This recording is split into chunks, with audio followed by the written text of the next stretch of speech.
V K Sanoj, വിധി വന്നതോടുകൂടി പൂർണ്ണമായും വേട്ടയാടൽ നടക്കുകയാണെന്നാണ് കേന്ദ്രമെന്ന് സുപ്രീം കോടതിയിൽ പറഞ്ഞത്. ഇനി എന്ത് സുതാര്യതയാണ് പൂർണ്ണമാകാനുള്ളത്?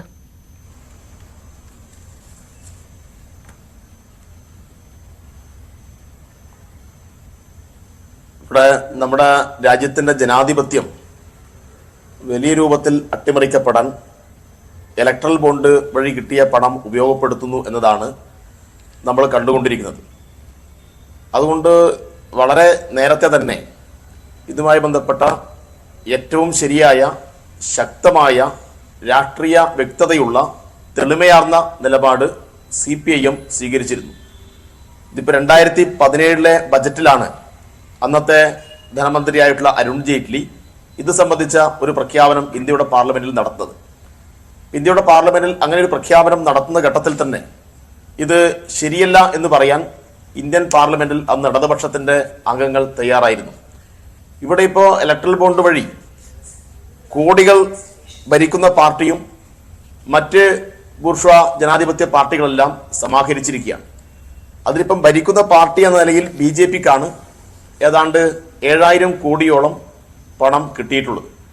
ഈ പണം എങ്ങനെ വിന്യസിച്ചു എന്ന് നോക്കണമെങ്കിൽ രാജ്യത്ത് വിവിധ പാർട്ടികളുടെ ഭാഗമായി തിരഞ്ഞെടുക്കപ്പെട്ട ജനാധിപത്യത്തിന്റെ ഭാഗമായി തിരഞ്ഞെടുക്കപ്പെട്ട MP-മാരെയും MLA-മാരെയും ഇവരുടെ പാളയത്തിലേക്ക് എത്തിക്കാൻ വേണ്ടി ഇവർ നടത്തിയിട്ടുള്ള നീക്കങ്ങൾ മാത്രം നോക്കിയാൽ മതി.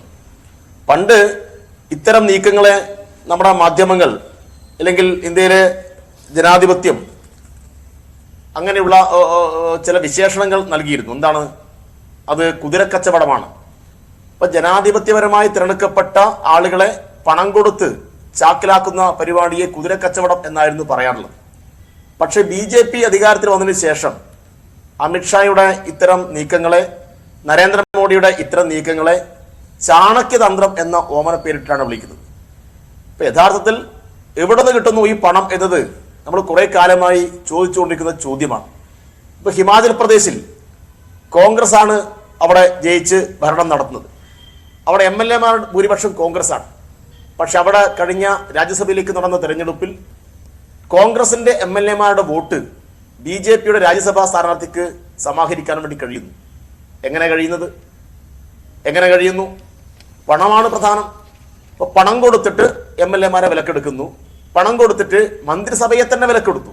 അതാണ് നമ്മൾ അരുണാചൽ പ്രദേശിൽ കണ്ടത്. പ്രേമ ഖണ്ഡു കോൺഗ്രസിന്റെ മുഖ്യമന്ത്രിയായിരുന്നു. അപ്പൊ കോൺഗ്രസിന്റെ മുഖ്യമന്ത്രിയെ ഒരു പറ്റം MLA-മാരെ കൂട്ടത്തോടെ കച്ചവടം ചെയ്യാൻ BJPക്ക് സാധിക്കുന്നു. അപ്പൊ ഇത് ജനാധിപത്യത്തിന്റെ ആരാച്ചാരായി, ജനാധിപത്യത്തിന്റെ കശാപ്പുകാരായിട്ട് നരേന്ദ്രമോദിയും അമിത്ഷായും ഈ BJP നേതൃത്വവും ഇന്ത്യയിൽ മാറുന്നു. അതിന് ഉപയോഗപ്പെടുത്തുന്ന പണമാണ് ഇലക്ട്രൽ ബോണ്ട് വഴി ഇവർ സമാഹരിക്കുന്നത്.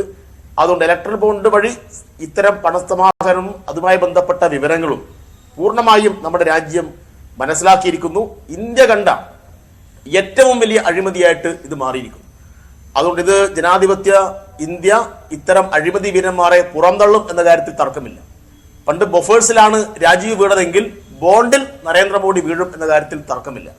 അഴിമതിയുടെ യുഗപുരുഷനായി, അഴിമതിയുടെ വിശ്വഗുരുവായി നരേന്ദ്രമോദി മാറി എന്നാണ് നമുക്ക് ഇലക്ട്രൽ ബോണ്ടുമായി രാഷ്ട്രീയ പാർട്ടി ആരോപണമല്ല. ഇന്ത്യയുടെ പരമോന്നത കോടതി ഇടപെട്ടതിന്റെ ഭാഗമായി പുറത്തു വന്ന കണക്കുകളാണ്. അപ്പോഴും സനോജ്, ഇതിനകത്തൊരു രാഷ്ട്രീയ പാർട്ടി എടുക്കുന്ന ഒരു സ്റ്റാൻഡ് ഉണ്ട്. ഇലക്ട്രൽ ബോണ്ടുകൾ ഭരണഘടനാ വിരുദ്ധമെന്ന് ചൂണ്ടിക്കാട്ടി സുപ്രീം കോടതി റദ്ദാക്കി. അപ്പോഴും ഈ ബോണ്ടുകളെ ന്യായീകരിക്കുകയായിരുന്നു അമിത്ഷാ. ഇന്ന് കള്ളപ്പണം പുറത്തു കൊണ്ടുവരാൻ ഈ ബോണ്ടുകൾ ഉപകരിച്ചു, അതുകൊണ്ട് ബോണ്ടുകളെ തള്ളിപ്പറയുകയില്ല.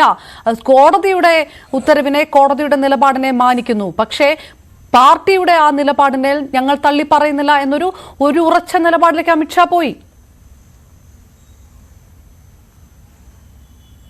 അല്ല, രാജ്യത്തിന്റെ ഭരണഘടന ഇവർ അംഗീകരിക്കുന്നില്ലല്ലോ.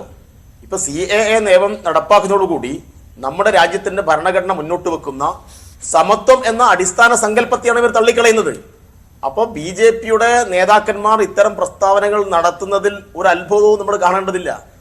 ആത്യന്തികമായി രാജ്യത്തിന്റെ ഭരണഘടനയെ അട്ടിമറിക്കാൻ വേണ്ടി പ്രവർത്തിക്കുന്നവരാണ്. കുറച്ചുകൂടി അധികാരം കിട്ടിക്കഴിഞ്ഞാൽ രാജ്യത്തിന്റെ ഭരണഘടന മാറ്റി എഴുതാൻ നേതൃത്വം കൊടുക്കുന്ന ആളുകളാണ് ഇവർ. അതുകൊണ്ട് ഇവർക്കിപ്പോ സുപ്രീം കോടതി വിധിയൊന്നും ഒരു വേദവാക്യമായി തോന്നില്ല. കാരണം ഇവർ രാജ്യത്തിന്റെ ഭരണഘടനയെ നിരന്തരം വെല്ലുവിളിക്കുന്നവരാണ്.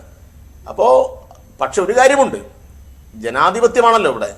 33% ആളുകളുടെ പിന്തുണ മാത്രമേ BJPക്കുള്ളൂ. ബാക്കി 67% ജനങ്ങൾ പുറത്തുണ്ട്.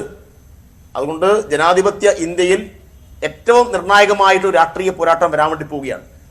അഴിമതിവീരന്മാരെ ഇങ്ങനെ പണം സമാഹരിച്ച് ഇന്ത്യയുടെ ജനാധിപത്യം വില കൊടുത്ത് വാങ്ങുന്ന ഇത്തരം തട്ടിപ്പ് വീരന്മാരെ ജനങ്ങൾ പുറത്തേക്ക് എറിയും എന്ന കാര്യത്തിൽ തർക്കമില്ല.